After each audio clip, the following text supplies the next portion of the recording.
నమస్తే బీసీఎన్ న్యూస్తో మీ ముందున్నది ఆనంద్ రాజ్ కుమార్. ఈనాటి వార్తల్లోని ముఖ్యాంశాలు. వైసీపీకి షాక్ ఇచ్చిన ఏపీ అసెంబ్లీ ఎన్నికల ఫలితాలు. పిఠాపురంలో సంబరాలు చేసుకున్న పార్టీ నాయకులు, కార్యకర్తలు.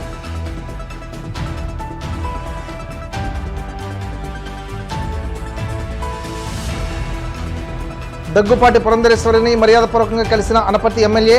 ఎంపీగా విజయం సాధించినందుకు అభినందనలు.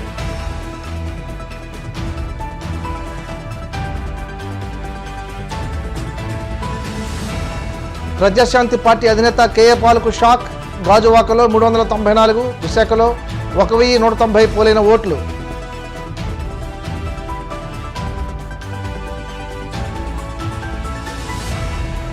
కూటమి ప్రభంజనం సృష్టించిందన్న టీడీపీ నేత వర్లరామయ్య. అమరావతిలో చంద్రబాబు ప్రమాణ స్వీకారం చేస్తారంటూ స్పష్టం. ఏపీ ఎన్నికల్లో టీడీపీ సరికొత్త చరిత్ర సృష్టించింది. ఏపీ అసెంబ్లీ ఎన్నికల ఫలితాలు వైసీపీ సీనియర్లకు దెమ్మతిరిగే షాక్ ఇచ్చాయి. ఈసారి తమ వారసులను రాజకీయాల్లోకి దింపి వారిని గెలిపించుకోవాలని వారు చేసిన ప్రయత్నాలు ఫలించలేదు. ఎన్నికల్లో వైసీపీ నేతల వారసులు ఓటమి పాలయ్యారు. తొలిసారి ఎన్నికల బరిలో నిలిచిన వారు కూటమి సునామీలో కొట్టుకుపోయారు. కడప అసెంబ్లీ స్థానంలో టీడీపీ దాదాపు 25 ఏళ్ల తర్వాత గెలిచింది. చివరిసారిగా అక్కడ 1999లో ఖలీల్ బాషా విజయం సాధించారు. 25 ఏళ్ల తర్వాత కడపలో మాధవిరెడ్డి సంచలన విజయం సాధించారు. వైసీపీలో మంత్రి పదవులు అనుభవించిన వారంతా ఓటమి పాలయ్యారు. అందులో గుడివాడకు చెందిన కొడాలి నాని ముఖ్యులు. ఓటమిని ముందుగానే పసిగట్టిన ఆయన ఇంటిదారి పట్టారు. అలాగే వల్లభనేని వంశీ కూడా ఘోర ఓటమిని ముటకట్టుకున్నారు. మరోవైపు పిఠాపురంలో జనసేన పార్టీ నాయకులు, కార్యకర్తలు సంబరాలు చేసుకుంటున్నారు. ఉండిలోని టీడీపీ కార్యాలయంలో కనుమూరి రఘురామకృష్ణరాజు సంబరాలు చేసుకున్నారు.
ఏపీ ఎన్నికల ఫలితాల్లో టీడీపీ చరిత్ర సృష్టిస్తుంది. రాష్ట్రంలో ఉన్న మొత్తం 175 అసెంబ్లీ నియోజకవర్గాల్లో సుమారు 133 స్థానాల్లో టీడీపీ ఆధిక్యంలో దూసుకెళ్తుంది.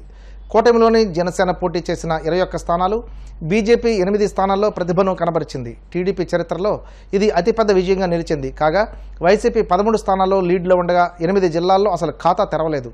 కృష్ణా, గుంటూరు, తూర్పుగోదావరి, పశ్చిమ గోదావరి, విజయనగరం, నెల్లూరు, అనంతపురం, శ్రీకాకుళం జిల్లాల్లో టీడీపీ కూటమి క్లీన్ స్వీప్ చేసింది. మరోవైపు టీడీపీ విజయ పదవులో దూసుకెళ్తున్న నేపథ్యంలో చంద్రబాబు ఫ్యామిలీ ఆనందంలో మునిగిపోయింది. ఇందులో భాగంగా కేక్ కట్ చేసి ఆనందాన్ని పంచుకున్నారు.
రాజమహేంద్రవరం ఎంపీగా ఎన్నికైన దగ్గుబాటి పురంధరేశ్వరిని, దగ్గుబాటి వెంకటేశ్వరరావును ఎమ్మెల్యే నల్లమిల్లి రామకృష్ణారెడ్డి మర్యాదపూర్వకంగా కలిసి శుభాకాంక్షలు తెలియజేశారు. పురంధరేశ్వరి ఎంపీగా గెలుపొందిన సందర్భంగా అనపర్తి ఎమ్మెల్యే నల్లమిల్లి రామకృష్ణారెడ్డి శుభాకాంక్షలు తెలిపారు.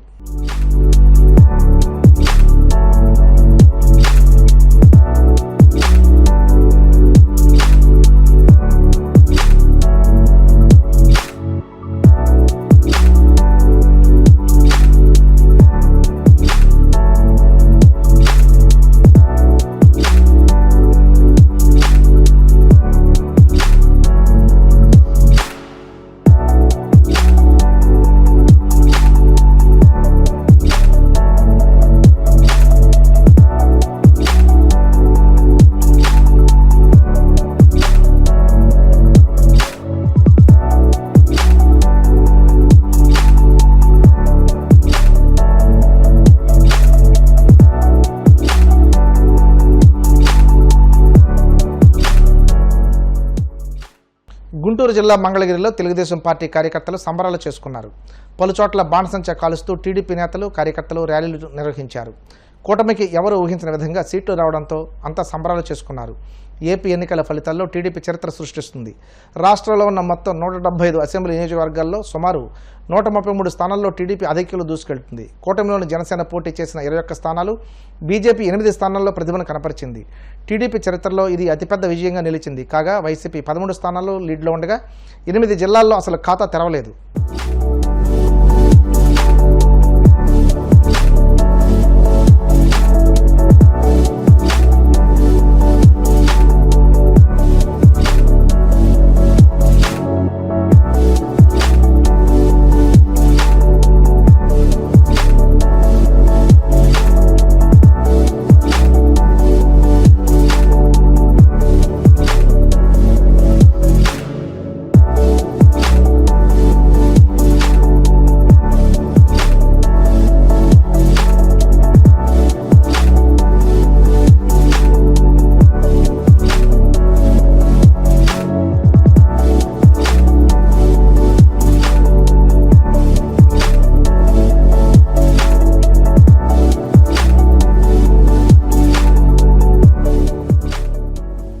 లోక్సభ ఎన్నికల్లో విశాఖపట్నం నుండి అసెంబ్లీ ఎన్నికల్లో గాజువాక నుండి పోటీ చేసిన కొండ గుర్తుపై పోటీ చేసిన కేఏ పాల్కు షాక్ తగిలింది. కేఏ పాల్కు గాజువాకలో 394 ఓట్లు, విశాఖలో 1190 ఓట్లు పోలయ్యాయి. దీంతో కేఏ పాల్ నోటాతో పోటీ పడాల్సి వచ్చింది. తనకు వచ్చిన ఓట్లపై కేఏ పాల్ కీలక వ్యాఖ్యలు చేశారు. రీపోలింగ్ పెట్టాలని డిమాండ్ చేసిన ఆయన ఈవీఎంల విషయంలో అవకతవకలు జరిగాయని ఆరోపించారు. జరిగిన ఎన్నికలు అవినీతి ఎన్నికలు అంటూ వ్యాఖ్యానించారు. ఫాదరు, నా బ్రదరు, నా సిస్టరు, 22 మంది ఫ్యామిలీ మెంబర్ రిలేటివ్స్ ఓట్లు వేశారు. 4 ఓట్లు వచ్చాయి అక్కడ మురళీనగర్ లో. అర్థమైందా రాజ్యం ఎలాగుందో? ఇప్పుడైనా అర్థం చేసుకోండి. చంద్రబాబు నాయుడు గారు లాంటి పెద్ద లీడరే 52 రోజులు జైల్లోకి వెళ్ళబోసారు. బయటకు వచ్చి పవన్ కళ్యాణ్ మాటలు ఒప్పుకొని సరెండర్ అవ్వాల్సిన పరిస్థితి. చంద్రబాబు నాయుడు గారు ముఖ్యమంత్రిని చేసింది 1995 లో. అప్పుడు ఎమ్మెల్యే మోదీ గారు, నితీష్ కుమార్ ఏంటి, నవీన్ పట్నాయక్ ఏంటి, ఒక కేజ్రీవాల్ సరెండర్ అవ్వకపోతే లోపల జైలుకి వెళ్ళాడు. ఇప్పుడు సీఎం రమేష్ కనకాపల్లో 50,000 మెజారిటీ అట, బీజేపీ 8లో 6 సీట్లు అట, జనసేన 21లో 19 సీట్లు అట. ఇంకెందుకు ఎలక్షన్? ఇప్పుడే నేను కలెక్టర్ గారితో సంతకం తీసుకొని వచ్చాను. ఆయన పెట్టనంటే గొడవ పెట్టుకొని మీరు ఎక్నాలజ్మెంట్ తీసుకోండి అని ఇదిగోండి సంతకం. ఏమని డిమాండ్ చేశాను? కోర్టు ఆర్డర్ ఉంది 23-30. ఏమని? మీరు సీసీటీవీ లింక్ లాస్ట్ టైం ఎందుకు ఇచ్చారు క్యాండిడేట్లకి, ఇప్పుడు ఎందుకు ఇవ్వలేదు? ఇప్పుడు అర్థమైంది ఎందుకు ఇవ్వలేదు. సీసీటీవీ కెమెరాలు వెనకన ఎందుకు పెట్టలేదు, చుట్టూ ఎందుకు పెట్టలేదు? ఎందుకు కారణం? నాకు పడిన లక్షల ఓట్లు పోని యూత్ నిరుద్యోగులు 2 లక్షలు, క్రిస్టియన్స్ 2 లక్షలు, 3.5 లక్షలు, బడుగు బలహీన వర్గాలు 2 లక్షలు ఏమయ్యాయి అంటే, పోనీ నా ఫాదరు, నా సిస్టరు, నా బ్రదర్లా, నా ఫ్యామిలీ మెంబర్స్ 235 బూత్లో వేసిన ఓట్లు. ఇంత దరిద్రం ఎలక్షన్స్ ఇంక అనవసరం. చైనా లాగే రష్యా లాగే మోదీ గారు అట్లాగా ఆయనే లైఫ్ లాంగ్ డిక్లేర్ చేసుకోవడం బెటర్. ప్రైమ్ మినిస్టర్గా, ప్రెసిడెంట్గా ఇంక ఎలక్షన్స్ అని పాటించని అవసరం లేదు. ఆర్ఓ గారు సంతకం పెట్టారు, గాజువాక ఆర్ఓ గారు సంతకం పెట్టారు. నేనేం కోరాను? బూత్లో ఒక్కొక్క దగ్గర ఓటే పడలేదు. అది కూడా గాజువాక స్టీల్ ప్లాంట్ అమ్మకాన్ని ఆపాను. 2,34,000 మేము లీడ్లో ఉన్నామని ఈవెన్ ఆఫీసర్స్ కూడా చెప్పారు. అక్కడ 1, 2, 3, 8 ప్లేసుల్లో 0. కాంగ్రెస్ క్యాండిడేట్ ఆశ్చర్యపోతున్నాడు, సార్ మీకేంటి ఎలగోట్లు వస్తున్నాయని. ఎందుకంటే మీరే లీడ్లో ఉన్నారు, మీకు భరత్కే ఫైట్. ఎలక్షన్స్ ఎందుకు? అందుకనే బాయ్కట్ చేసాం, బయటకు వచ్చాం, కౌంటింగ్ ఆపమన్నాను, పోలింగ్ రీపోలింగ్ పెట్టమన్నాను. Honourable high court already case pending ఉంది, జూన్ 6 అక్కడ నేను ఫ్యాక్ట్స్ ప్రెజెంట్ చేస్తాను. వెబ్ లింక్ ఎందుకు ఇవ్వలేదు, ఎందుకు ఇవ్వలేదు మాకు తెలిసిపోతుంది. మొత్తం ఈవీఎంస్ రిప్లేస్ అయ్యాయి, చైనా రష్యన్ చిప్ ఉందని. ఇక్కడ పెద్ద క్యాండిడేట్ ఎవరైతే లీడ్లో ఉన్నారో ఆయన నెంబర్ 2 చెప్పారు, పేరు చెప్పలేదు. మునుగోడు లాగా మాకు ఇక్కడ ఓట్లు. నేను పుట్టినూరు, పెరుగునూరు, 1000 కోట్లు దానం చేసింది నేను. ఎంత అవినీతి ఎలక్షన్ అని రుజువులతో నేను పెట్టాను కోర్టులో. కొన్ని బూతుల్లో 1 ఓటు రాలా, అది ప్రాబ్లం. 22 మంది మా ఫ్యామిలీ మెంబర్ ఓట్లేస్తే అవి కనబట్టలేదు. అది చూసారా రౌండ్లో? ఎవడైనా నమ్ముతాడు ఇది? మణిపూర్ గవర్నర్ 3.5 లక్షల కోట్లు క్రిస్టియన్ ముస్లిం ఓటేశారు. టీడీపీ బీజేపీతో కలిసినందుకు ఎవరు వేయరు, అది మీకు తెలుసు. ఒంటరిగా నిలబడ్డాడు, 18% వచ్చింది. రెండోసారి నిలబడ్డాడు కాంగ్రెస్ తో, చిరంజీవికి ఇవ్వలేదు, సరెండర్ అవ్వలేదు. చిరంజీవి సరెండర్ అయిపోయాడు, పవన్ కళ్యాణ్ సరెండర్ అయిపోయాడు, చంద్రబాబు నాయుడు గారు సరెండర్ అయిపోయారు. చేయాలి, రీకండక్ట్ చేయాలి విశాఖపట్నం. మేము కోర్టుకి వెళ్తాం. కోర్టులో న్యాయం జరుగుతుందని ఇప్పటి వరకు జరుగుతుంది, న్యాయం జరుగుతుందని ఆశిస్తున్నాను. ఇప్పుడు కాసేపు ప్రకటనలు.